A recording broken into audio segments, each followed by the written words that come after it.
Making in ফজেট BD চ্যানেলে আপনাদেরকে স্বাগতম।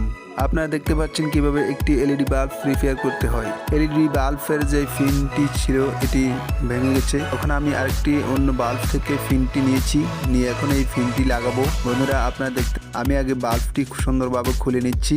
আপনারাও চাইলে এই ধরনের বাল্ব নষ্ট হয়ে গেলে আপনারাও খুলে নিয়ে এভাবে ঠিক করে ফেলতে পারেন। বন্ধুরা ভিডিওটি সম্পূর্ণরূপে দেখতে থাকুন, দেখলে অনেক কিছু শিখতে পারবেন। আপনারা যারা এই ধরনের ভিডিও পছন্দ করে থাকেন অবশ্যই চ্যানেলটি সাবস্ক্রাইব করে রাখুন, যাতে করে নিত্য নতুন ভিডিও ছাড়ার সাথে সাথে আপনারা পেয়ে যান। ভিডিওটি ভালো লাগলে একটি লাইক দিতে ভুলবেন না। ধন্যবাদ।